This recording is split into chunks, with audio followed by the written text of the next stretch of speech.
Atlanta, Georgia, 2023. Raindrops tapped against the hood of Mike Carter's dark blue 2019 Ford Mustang as he cruised through the quiet streets. It had been a long day. The court hearing for a police brutality case had dragged on, and now, close to midnight, he was finally heading home. He turned up the radio. Marvin Gaye's voice filled the car. "What's going on?" Mike sighed. That question never seemed to lose relevance. He was a civil rights attorney, a former Navy SEAL who had spent 8 years serving his country only to come home and realize the real fight wasn't overseas. It was right here, in the streets, in the courts, in a system designed to protect some and crush others. He'd seen injustice up close, felt it. He knew the drill. And tonight, something felt off. Red and blue lights flashed in his rearview mirror. Mike exhaled slowly, pulled over, killed the engine, rolled down the window, kept both hands on the wheel, black skin against white leather, just like he was taught. 2 officers approached the car.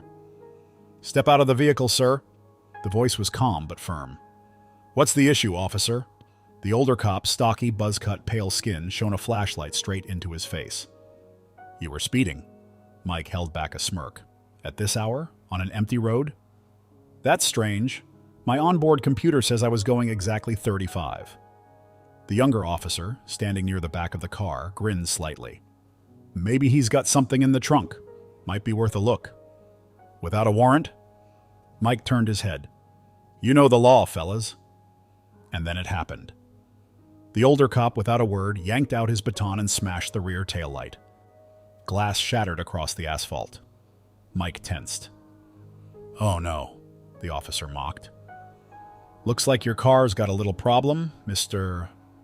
What's your name again?" "Carter," Mike said coldly. "Attorney Carter." "Attorney?" The cop chuckled. "Interesting." Hands on the hood. "On what grounds?" The younger cop grabbed his arm. "On the grounds that we said so." They laughed. Mike knew better than to resist. One wrong move, and he'd become another headline. Suspect resisted arrest. He placed his hands on the hood, swallowing his anger. The younger cop rummaged through his wallet. Then he stopped. "Whoa, look at this," he muttered, pulling out an ID. Mike didn't have to see it to know what it was. The older cop glanced over, his smirk fading. Mike met his eyes. Something shifted. You were a SEAL?" Mike stayed silent. "I asked you a question. You served?" 8 years, Mike said quietly. "Afghanistan, Somalia, Iraq." Silence. Then, just like that, the older cop put his baton away. "Let's go, Tom," he muttered. "What? But I said let's go." The 2 officers turned and walked back to their cruiser. Mike stood there, still feeling the weight of their hands on him, the broken glass beneath his feet. The patrol car disappeared around the corner. He got back into the Mustang, his breathing even, steady. But something wasn't right, not at all. Inside his glove compartment was a hidden dash cam, and it had recorded everything. Mike Carter sat in his driveway, the Mustang still running, the glow of the dashboard lights flickering against the raindrops on his windshield. His fingers tapped against the steering wheel, but his mind was somewhere else. He reached over to the glove compartment, pulled out the small dash cam, and rewound the footage. There it was. Every word, every movement, every second of that so-called traffic stop. The laughter, the taillight shattering, the moment the older cop realized who he was, and then the way they both backed off like they'd just made the biggest mistake of their lives. It didn't make sense. Something wasn't right. And then his phone buzzed. A blocked number. He hesitated, then answered. "Carter." Silence, then a low, distorted voice, almost mechanical. "You don't want to push this." Mike's spine stiffened. "Who is this?" "Just walk away, fix your car, forget about tonight." His jaw tightened. "And if I don't?" A pause. "Then you'll wish you had." Click. The line went dead, but the warning sat heavy in the air. Mike took a deep breath, staring at the silent phone in his hand. Whoever that was, they knew about the stop. They knew what had happened before he'd even had a chance to report it. That meant someone was watching, and if they were watching, they were scared of what he might find. Mike exhaled slowly, then turned back to the dashcam footage.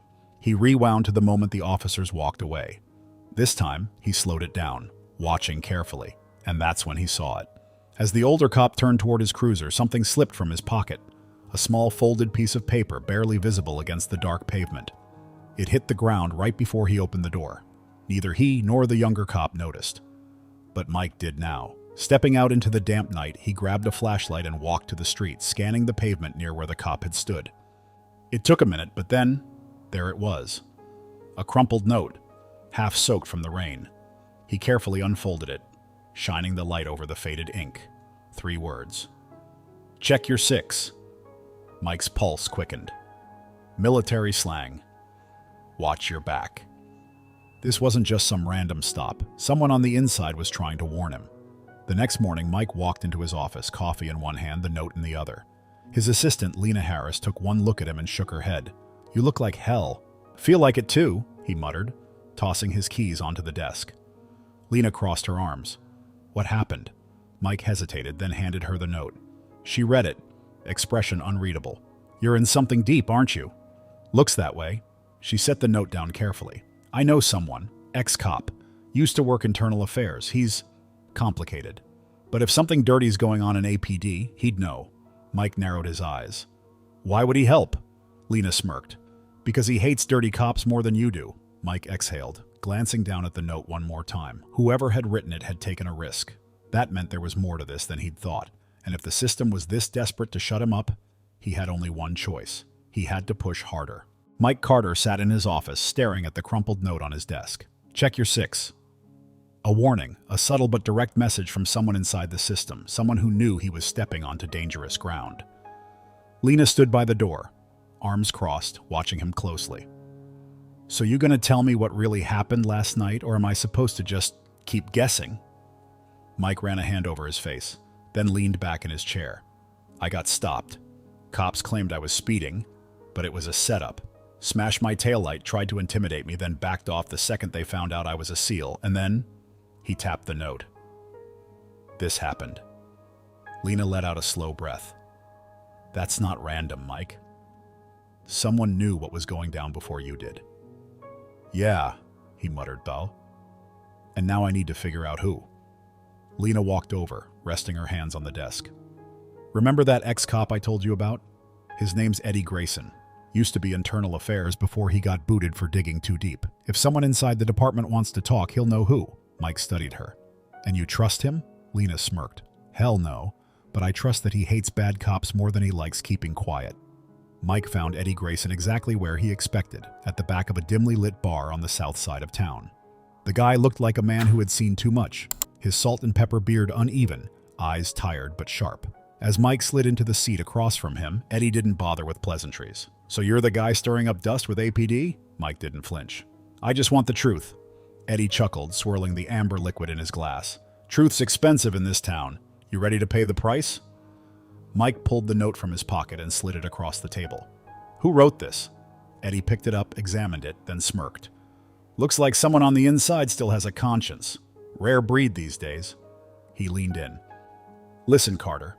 The cops who pulled you over, they weren't just 2 bad apples. They're part of something bigger. A group inside APD that operates off the books. They protect their own, bury cases, make problems disappear. They don't like loose ends, and right now, he tapped the note. You're a loose end. Mike felt a slow burn in his chest.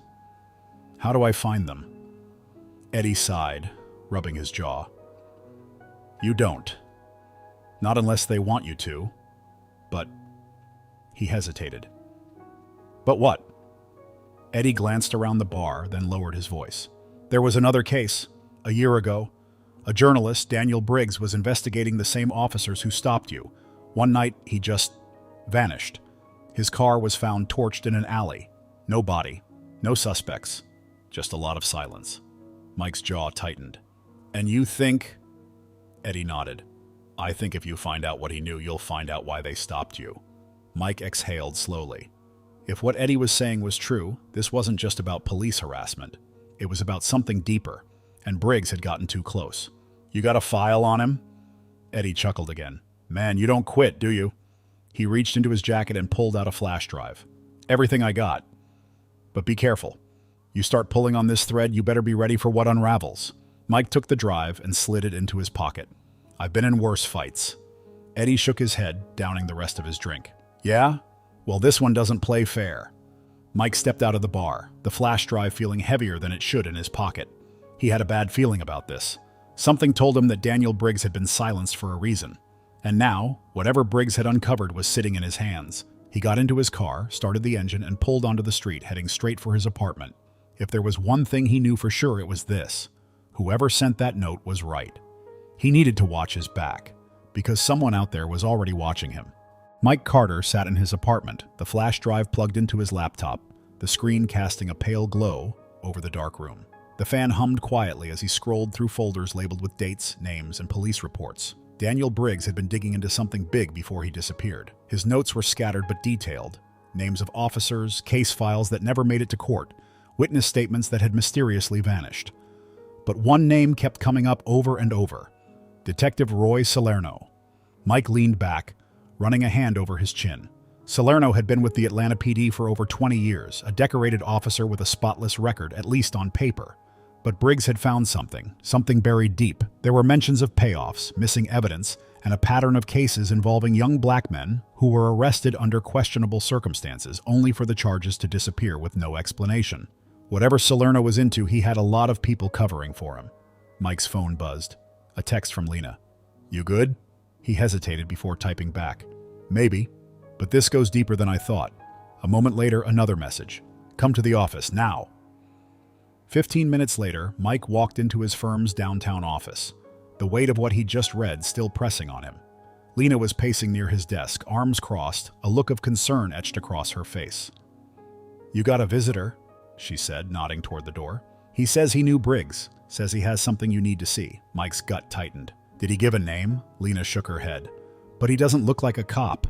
More like someone who's been waiting for a reason to talk." Mike stepped into the conference room where a man sat hunched over a cup of coffee, his face lined with years of hard living. He looked up as Mike entered, his tired eyes flicking over him with cautious interest. "You're the lawyer who got stopped the other night," he said, voice low and gravelly. Mike nodded, taking a seat across from him. "And you are?" The man exhaled, rubbing his face. "Name's Earl Vance. I used to work security at the courthouse. I knew Briggs. He came to me about a case he was working on, asked me if I'd seen anything strange. Cops coming in after hours, files disappearing. At first, I told him I didn't know nothing, but then I started noticing things." Mike leaned in. "What kind of things?" Earl swallowed hard. "Briggs was onto something. Something about APD moving money, keeping cases off the books. I saw officers bringing in evidence, only for it to disappear before trial. And then there was Salerno. He was always there, always making sure certain cases never saw the inside of a courtroom." He paused, his hands shaking slightly. "Briggs told me he had proof, said he was going public, but then 2 days later he was gone." Mike sat back, exhaling. This was bigger than he thought. "Did you ever see what proof he had?" Earl shook his head. "No, but I know where he used to keep his notes. He had a storage unit, kept it quiet. If there's anything left, it's there." Mike narrowed his eyes. "And you're telling me this now because—" Earl gave a bitter chuckle. "Because I should have said something a year ago. Because I've been watching good people get crushed while guys like Salerno keep winning. And because I don't want to end up like Briggs." Mike nodded slowly. "Where's the unit?" Earl scribbled an address onto a napkin, sliding it across the table. "Be careful, man. If Briggs was right, you're stepping into something you might not come back from." Mike took the napkin and stood. "I appreciate the warning, but I don't scare easy." As he walked out of the room, Lena caught his arm. "You really going alone?" Mike glanced down at the address. "I need to see what's there." Lena sighed. "Then at least tell someone where you're going. You're not bulletproof, Carter." Mike gave her a small smirk. "Never said I was." He stepped out into the Atlanta night, gripping the napkin tight. If Briggs had left something behind, it was time to find it. But something told him he wasn't the only one looking.